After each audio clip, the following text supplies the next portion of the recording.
খবর দিয়েছে, আর তারপরে আপনি বলেছেন আপনি দাঁড়ান আমি আসছি। আপনি ডেলিভারেটলি তৃণমূলের দালালি করেছেন, এই শব্দটা বলছি আমি মিডিয়ার সামনে, শুনে নিন।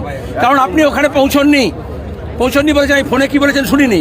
আর আজকে আপনার লোক এসে বলল দাঁড়ান, মাইক বন্ধ ধরুন, দাঁড়ান না, আপনি বলবেন না, আপনি বলবেন না, আমি যাইনি, বলবেন না, আপনি শুনুন। ম্যাডামকে জিজ্ঞেস করেন, ম্যাডাম যদি বলে আমি যাইনি, আমি 2 মিনিট এখান থেকে যেতে যতটুকু টাইম তার আগে আমরা জানি, আমি নিজে এখানে আসে, আমি হাওড়া থেকে আসামি ধরে নিয়ে এসেছি। দাঁড়ান, আমরা মিছিলটা নিয়ে গেটে চলে গেলাম, কারণ এখানে আপনারা অপদার্থ, আপনি থামাতে পারতেন, আপনার পুলিশ দিয়ে বললো থামিয়ে দেওয়া হয়েছে, তারপর আমি ফিরে এলাম। আমরা মিটিংটা ভেস্তে দিয়েছেন আপনি কোন রকম মিস্টেক কি হয়েছে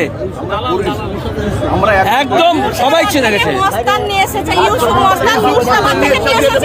এখনো সেটা কারো কোনো ব্যক্তিগত যদি পার্সন হয়, সেটা তো আপনাদের ম্যাডাম, আমরা কমপ্লেন পেলে আমরা না এখন তো গোটার ওদের পারমিশন এটা কোথায়, কে দিয়েছে? আমি দেখবো কে সই করে দিয়েছে পারমিশন। থানা থেকে দিয়েছো তো, শোন না, কবে থেকে চাকরি করছে? পারমিশন ভিডিও থেকে দেয়, নতুন আছে আমরা ভিডিও থেকে দেয়, নিয়ম শেখা যায়। শুনুন,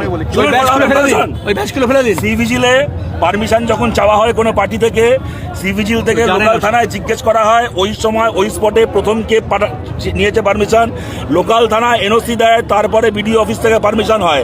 আপনি লোকাল থানার আইসি এক জায়গায় এক সময় দুটো পার্টিকে আপনি এনওসি দিয়েছেন, সেই কারণে বিডিও অফিস থেকে পারমিশন হয়েছে। ফালতু কথা বলবেন না, তৃণমূলের বাবার টাকায় মাইনে পান না। কাকে তাহলে বললেন কেন আপনার দিন পারমিশন? আপনার দিন কেন বললেন?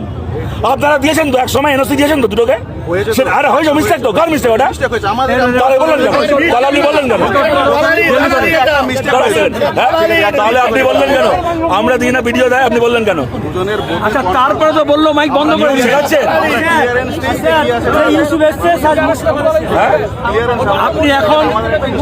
আপনি এখন ইউসুফকে অ্যারেস্ট করবেন কিনা?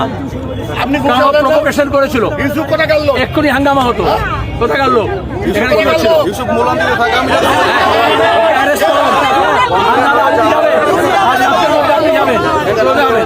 এখন তৃণমূলের সরকার না, আমি এখানকার আমি ফাঁড়ির চার্জে আছি, আমার সুপ্রিয়ার আছে। যাই হোক, ইউসুফকে